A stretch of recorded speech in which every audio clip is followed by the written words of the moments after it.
glacier was, even in the 1930s. Well, between 1894 and 1934, the glacier has retreated, thinned, melted back 2 miles.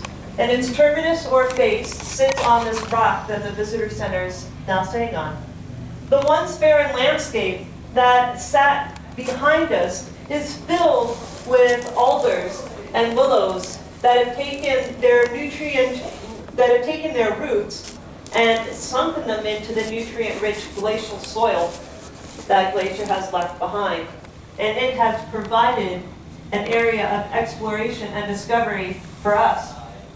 Families are coming out here in the 30s, and their children are playing hide and go seek in these thickets, as well as the purple flower, the Nootka lupin, that closely resembles the Texas bluebonnets. If you're coming out here by yourself, you're immersed in a landscape, and you're finding that one spot that you are always going to come back to, or that you have consistently been visiting. Because after all, that spot in this landscape, that belongs to you as far as you're concerned, and it doesn't belong to anybody else.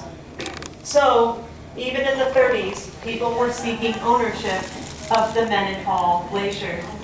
But all of our experiences and discoveries, they would have all been outside. So we would have been exposed to the rains of the temperate rainforest of the Tongass National Forest. We wouldn't have a place like this to view the glacier. If you wanted a place like this, you would have to wait 28 years, at least.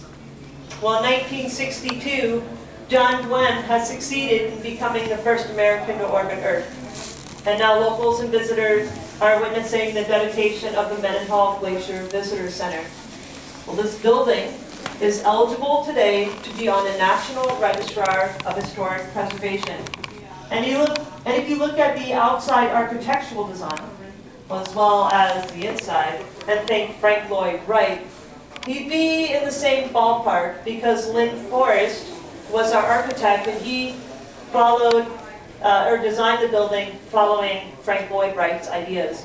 So this Mendenhall Glacier, with its curved glass, became the eye of the Mendenhall Valley.